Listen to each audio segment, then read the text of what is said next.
بسم اللہ الرحمن الرحیم۔ دلوں کے بندھن، مریم شیخ، ایپیسوڈ نمبر 8۔ صفدر شاہ شیرازی اور معظم شاہ شیرازی صبح سویرے الیکشن کمپین کے لیے نکلے تھے۔ ابھی وہ پنڈال سے کچھ فاصلے پر تھے جب شاہ کو یہ خبر ملی کہ پنڈال تک جانے والی سڑک کو مظاہرین نے بلاک کیا ہوا ہے جو ان کے خلاف احتجاج کرنے کے لیے جمع ہوئے ہیں۔ شاہ کی کشادہ پیشانی پر اس خبر سے تفکر کی لکیریں نمایاں ہوئیں۔ اس نے صفدر شاہ کو اس خبر سے آگاہ کیا جو دوسری گاڑی میں سوار تھے اور ساتھ ہی سب کچھ ہینڈل کرنے کی تسلی بھی دی۔ تھوڑی ہی دیر میں ان کا قافلہ پنڈال تک جانے والی سڑک کے نزدیک پہنچ چکا تھا۔ مظاہرین دھرنا لگائے بیٹھے تھے۔ اس نے ڈرائیور کو گاڑی سائیڈ میں لگانے کا حکم دیا اور خود نیچے اتر آئے۔ شاہ مضبوط قدم اٹھاتا ہوا مظاہرین تک پہنچا۔ اسے دیکھتے ہی لوگوں نے نعرے بازی شروع کر دی تھی۔ شاہ نے تحمل سے کام لیتے ہوئے ان لوگوں کو سمجھانے کی کوشش کی جو بلا جواز دھرنا لگائے بیٹھے تھے اور اس کی کوئی بات سننے کے لیے بھی راضی نہ تھے۔ انہوں نے ایک ہنگامہ برپا کیا ہوا تھا۔ شاہ نے اپنے اندر اٹھنے والے غصے کی لہر کو بڑی مشکل سے کنٹرول کیا۔ بالآخر اسے ان لوگوں کو منتشر کرنے کے لیے پولیس کی مدد لینا پڑی۔ وہ ایس پی آفس کال کرنے کے لیے واپس اپنی گاڑی کی جانب آ گیا۔ تبھی مظاہرین پر اچانک فائرنگ ہونے لگی۔ فائر نہ جانے کس طرف سے کیے گئے تھے، بہرحال چاروں طرف بھگدڑ مچی ہوئی تھی۔ مظاہرین منتشر ہو چکے تھے۔ اس نے ڈرائیور کو پنڈال لے جانے کا حکم دیا تھا اور کچھ ہی دیر بعد وہ لوگ پنڈال پہنچ چکے تھے۔ پارٹی ورکرز نے بھرپور طریقے سے انہیں ویلکم کیا۔ صفدر شاہ ڈائس پر کھڑے تقریر کر رہے تھے جب شاہ کو ایس پی کی کال موصول ہوئی۔ ایس پی شاہ کو آگاہ کر رہا تھا کہ مسئلہ کافی پیچیدہ ہو گیا۔ مظاہرین کا بیان ہے کہ ان پر حملہ معظم شاہ نے کروایا ہے۔ شاہ نے اس کی بات تحمل سے سنی مگر اس کا دماغ بہت تیزی سے کام کر رہا تھا۔ اس نے اسے ایس پی کو یہاں سے فارغ ہونے کے بعد ایس پی آفس پہنچ کر معاملے سے نپٹنے کی تسلی دی اور کال ڈسکنیکٹ کر دی۔ اس طرح کے مسئلوں سے نپٹنے کے ہر داؤ پیچ میں معظم شاہ ماہر تھا۔ وہ اچھی طرح جانتا تھا یہ حرکت کس کی ہے۔ اس نے یہ پرسوچ نگاہیں سامنے تقریر کرتے صفدر شاہ پر مذوکرو کر دیں۔ میر سبکتگین 3 دن سے ذہنی کشمکش میں مبتلا تھا۔ اروش اس کی کزن ہے، اس بات کا انکشاف اس پر اروش کی ڈاکومنٹس فائل دیکھتے ہوئے ہی ہو گیا تھا۔ جب اس نے اروش کا پورا نام اروش مصور غزنوی پڑھا تھا مگر اس سے میں اروش پر یہ حقیقت ظاہر نہیں ہونے دی تھی کہ وہ اس کے بارے میں جان گیا تھا، لیکن اب معظم شاہ سے اس کی وابستگی سے حیران کر رہی تھی۔ سندس پھپھو کی ڈیتھ کے بعد جس طرح مصور غزنوی اپنی فیملی کو لے کر لاپتہ ہو گئے تھے، اس نے بچپن سے لے کر آج تک یہی سنا تھا کہ دوبارہ انہوں نے گاؤں کے کسی بھی رشتہ دار سے رابطہ نہیں کیا تھا۔ رخسانہ شاہ نے اپنی بہن اور سبکتگین کے ڈیڈی اور چچا جعفر نے اپنی بھانجی کو ڈھونڈنے کی بہت کوشش کی لیکن ان کا کہیں کوئی سراغ نہیں مل سکا اور پھر سب اپنی کوششوں میں تھک ہار کر بیٹھ گئے تھے۔ تو کیا ثمینہ آنٹی معظم شاہ اور اس کی فیملی سے رابطے میں تھیں؟ یہ سوچ اسے پریشان کیے دے رہی تھی۔ پھر معظم شاہ کا کھلے عام اروش سے شادی کا اعلان اروش کی رضامندی کے بغیر تو ممکن نہیں تھا نا۔ یقیناً اروش نے کوئی کمٹمنٹ کی ہوگی۔ شاپنگ مال میں معظم شاہ کے ساتھ شادی کی شاپنگ کرتے ہوئے ٹکرانا اروش کی بے وفائی کا منہ بولتا ثبوت تھا۔ یہی بات میر سبکتگین کو اروش کے غزنوی سے بدظن کر گئی تھی۔ وہ اپنی سوچوں میں غلطاں تھا جب موبائل کی ٹون نے اسے چونکا دیا تھا۔ مختوم شاہ کا نمبر دیکھ کر اس نے کال اٹینڈ کر لی۔ ہیلو میر سبکتگین، یار کہاں گم ہو آج کل؟ نہ سلام نہ دعا۔ میں نے سوچا آج خود ہی کال کر کے خیریت دریافت کر لوں، بس کچھ مصروفیت رہی پچھلے دنوں۔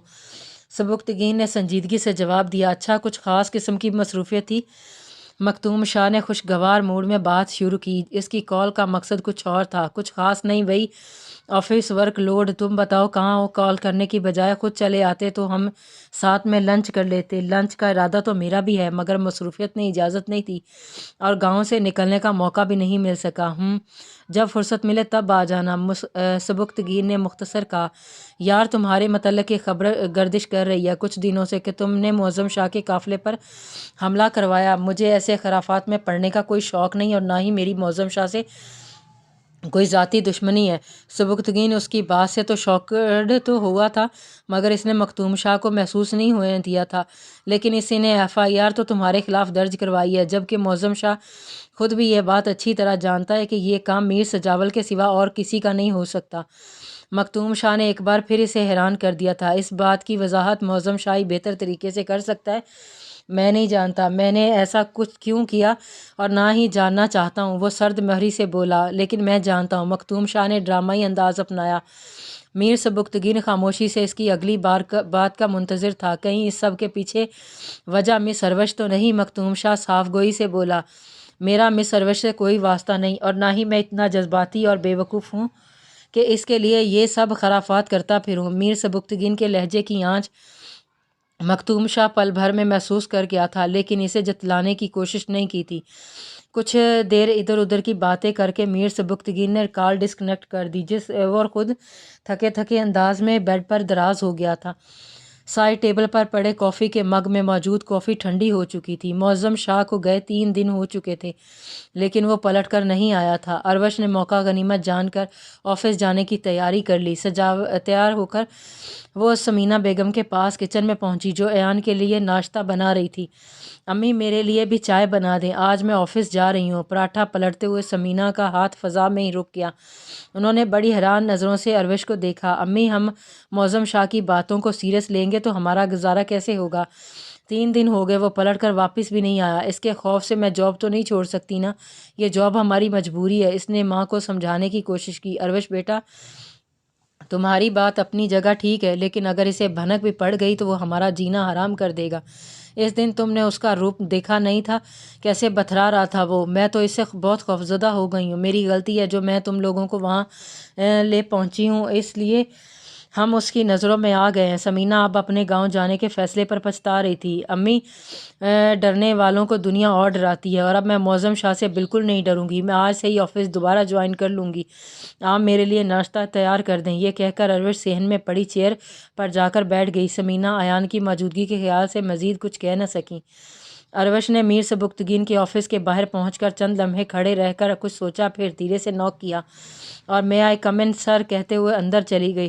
اسے دیکھ کر اتنے دن سے تڑپتے سبکتگین کے دل کو قرار مل گیا تھا اور جذبات نے سر ابھارا، لیکن فوراً اس دن کا منظر اس کی نظروں کے سامنے گھوم گیا تو اس نے اپنے چہرے پر زبانیں بھر کی لاتعلقی اور بے گانگی طاری کر لی تھی۔ اپنے مومی ہاتھوں کی انگلیاں ایک دوسرے میں پھنسائے وہ انہیں مسلسل مروڑ رہی تھی۔ رائل بلو کلر کے ڈریس میں اس کی دھمکتی رنگت اس آنکھوں کو خیرہ کر رہی تھی، لیکن سبکتگین کو اس وقت کچھ بھی اچھا نہیں لگ رہا تھا۔ وہ کھڑی تھی، میر سبکتگین نے اسے بیٹھنے کے لیے بھی نہیں کہا تھا۔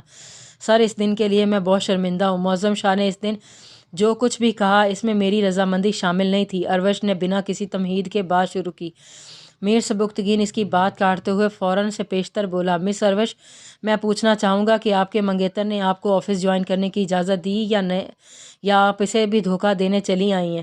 اس نے عروش کے کردار پر کاری ضرب کی تھی۔ وہ چیئر سے اٹھ کر اس کے مقابل آ گیا تھا۔ "عروش، میں نے تم پر اپنے قیمتی جذبات نچھاور کر کے اپنی زندگی کی سب سے بڑی غلطی کیا۔ اگر مجھے معلوم ہوتا اس معصوم چہرے کے پیچھے اتنا مکروہ اور دھوکے باز چہرہ چھپا ہے تو میں کبھی تمہیں اپنی زندگی میں شامل کرنے کے بارے میں سوچتا بھی نہیں"۔ میر سبکتگین نے دونوں بازوؤں سے پکڑ کر اسے جھنجھوڑ ڈالا۔ "سبکتگین، میں نے ایسا کچھ نہیں کیا جس کے لیے آپ مجھ پر اتنا بڑا بہتان لگا رہے ہیں"۔ یکایک اس کی آنکھیں آنسوؤں سے لبریز ہو گئیں۔ "مجھ پر اب تمہارا کسی جھوٹ اور مکاری کا کوئی اثر نہیں ہوگا۔ میں سب کچھ اپنی آنکھوں سے دیکھ چکا ہوں۔ معظم شاہ کی تمہارے گھر میں موجودگی، تم سے شادی کا دعویٰ، تمہارا اس کے ساتھ شادی کی شاپنگ کرنا، یہ سب کچھ اس بات کا ثبوت ہے کہ تم ایک دھوکے باز ہو۔ ایک ہی وقت میں تم یا تو معظم شاہ کو بیوقوف بنا رہی تھی یا پھر مجھے"۔ میر سبکتگین کا چہرہ غصے سے سرخ ہو رہا تھا۔ عروش نے بے یقینی سے اس کی طرف دیکھا۔ اسے میر سبکتگین سے اس قدر بدگمانی کی امید نہیں تھی۔ ذلت کے احساس سے، وہ اپنے اوپر لگنے والے بہتان سے، وہ شرم کے مارے زمین میں گڑی جا رہی تھی۔ اس کا دل چاہ رہا تھا کہ وہ یہاں سے بھاگ جائے اور کبھی میر سبکتگین کو اپنی صورت نہ دکھائے، لیکن وہ سبکتگین کو حقیقت سے آگاہ کیے بنا جانا نہیں چاہتی۔ اس لیے بڑی ہمت کر کے اس نے لب کشائی کی: "معظم شاہ سے میں نے کبھی کوئی عہد و پیمان نہیں کیے۔ اس دن اس نے جو کچھ بھی کہا وہ یک طرفہ تھا، اس میں میری کوئی رضامندی شامل نہیں تھی، اور نہ ہی اس نے میری رضامندی جاننے کی کوئی ضرورت محسوس کی۔ وہ کس قسم کا انسان ہے یہ مجھ سے بہتر آپ جانتے ہیں۔ بابا کی ڈیتھ کے بعد ہم نے چند دن کے لیے گاؤں میں ان کے گھر قیام کیا تھا، جس کی بعد وہ میرے گھر آنے لگا۔ میں نہیں جانتی اس کے دل میں کیا ہے، وہ میرا کزن ہے، بس یہی میری بدقسمتی ہے"۔ عروش نے ہتھیلی کی پشت سے گالوں پر بہنے والے آنسو صاف کیے اور دروازہ کھول کر روم سے باہر نکل گئی۔ میر سبکتگین اس کی طرف سے رخ موڑے کھڑا تھا۔ دروازہ کھلنے اور بند ہونے کی آواز پر مڑ کر دیکھا، پھر پلٹ کر اپنی چیئر پر آ بیٹھا اور کوہنیاں ٹیبل پر جما کر اپنا سر دونوں ہاتھوں میں تھام لیا۔ اس کی سمجھ میں نہیں آ رہا تھا وہ اروش کی بات پر یقین کرے یا معظم شاہ کے پراعتماد لہجے پر۔ بہرحال اس کو اروش کی باتوں نے اسے بے حد مضطرب کر دیا تھا۔ یار میر سجاول، اب تم بھی شادی کر ہی لو، باقی کا سرور تمہاری شادی کی ڈانس پارٹی میں لیں گے۔ اس کے دوست بلال ملک نے نشے کا سرور لیتے ہوئے سامنے تھرکتی ہوئی ڈانسر کو نظروں میں بھر کر جھومتے ہوئے کہا۔ وہ قہقہہ لگا کر ہنس پڑا۔ ہنستی مسکراتی زرتاج نظروں کے سامنے آ کھڑی ہوئی۔ وہ خود بھی سرور میں تھا۔ میر سجاول نے صفدر شاہ کے الیکشن کمپین بدمزہ کرنے کی خوشی میں پارٹی دی تھی۔ یار ان شرازیوں کی ناک سے لکیریں کھچوا دو، اس کے بعد سب سے پہلے شادی کروں گا، بعد میں کچھ دوسرا کام، لیکن میری شادی سے زیادہ ضروری شرازیوں کی بربادی ہے۔ اس کے لہجے میں زمانے بھر کی نفرت سمو کر کہا۔ الیکشن کے بعد میں شادی کرنے والا ہوں اور ایسی پارٹی دوں گا کہ تم سب زندگی بھر یاد رکھو گے۔ اس نے سب کی طرف اشارہ کرتے ہوئے کہا۔ اوئے ہوئے، اس کا مطلب ہے لڑکی بھی پسند کر لی ہے؟ شہزادے نے خرم نے سیٹی بجائی۔ ہاں، لڑکی تو دل میں رہتی ہے ہر پل۔ میر سجاول نے دل پر ہاتھ رکھا۔ یار پھر جلدی سے صحرا باندھنے کی تیاری کرو، ہم بھی کچھ ہلا گلا کریں۔ بلال ڈانسر کو پکڑ کر ٹیبل کے پاس لے آیا اور میر سجاول کے سر پر نوٹ لگانے لگا۔ ڈانسر نے خوش ہو کر میر سجاول کے گلے میں باہیں ڈال دی جنہیں اس نے ناگواری سے جھٹک دیا۔ وہ نشے میں بھی پورے ہوش و حواس میں تھا۔ زرتاج اس وقت بھی اس کے دل و دماغ پر سوار تھی۔ اس کا بس نہیں چل رہا تھا وہ اسی وقت سب کچھ چھوڑ چھاڑ کر گاؤں کے لیے روانہ ہو جائے اور اس رات کی طرح زرتاج کے گھر کی دیوار پھلانگ کر اس سے ملاقات کرے۔ ڈانسر نے میر سجاول کا اچھا بھلا موڈ بگاڑ دیا تھا۔ وہ یکدم ہی جانے کے لیے اٹھ کھڑا ہوا۔ اس نے دائیں بائیں کھڑے اپنے گارڈز کو اشارہ کیا اور فوراً ہی اس کے پیچھے چل دیے۔ پہلے اس نے سوچا تھا کہ شہر میں ہی بنگلے پر جا کر سو جائے، لیکن اب اس کے سر پر زرتاج سے ملاقات کی دھن سوار ہو چکی تھی۔ دوست یار اسے روکتے رہ گئے لیکن اس نے کسی کی ایک بھی نہیں سنی تھی اور ڈرائیور کو گاؤں لے جانے کا حکم دے کر خود فرنٹ سیٹ پر بیٹھ کر آنکھیں موند لیں۔ اس وقت وہ حال سے بے حال ہو رہا تھا۔ آنکھیں بند کرتے اس ذہن کی سکرین پر زرتاج کی تصویر نمودار ہو گئی۔ وہ تصور میں اسے سامنے بٹھائے اس سے دل کی باتیں کر رہا تھا اور وہ شرم و حیا کی لالی سے لال ہو رہی تھی۔ اچانک گاڑی سڑک پر بری طرح لہرانے لگی اور فائرنگ کی آواز اس کے کانوں میں گونجی۔ دو بڑی بڑی لینڈ کروزر سامنے کے رخ سے آ گئی تھیں اور ان میں سے مسلح افراد اس کی گاڑی پر فائرنگ کر رہے تھے۔ ڈرائیور ایک طرف کو لڑکھا گیا، اس کا پورا بدن خون میں تر ہو رہا تھا۔ نہ جانے کتنی گولیاں میر سجاول کے جسم میں پیوست ہو گئیں۔ زرتاج ہڑبڑا کر نیند سے بیدار ہوئی۔ اس کے دل کی دھڑکن بہت تیز چل رہی تھی۔ وہ سینے پر ہاتھ رکھ کر گہرے گہرے سانس لینے لگی۔ انجانے کیوں اس کا دل بیٹھا جا رہا تھا۔ میر سجاول نے پولیس کا سائرن اپنے بے حد نزدیک سنا تھا، پھر وہ ہوش و حواس سے بیگانہ ہوتا چلا گیا۔ جاری ہے۔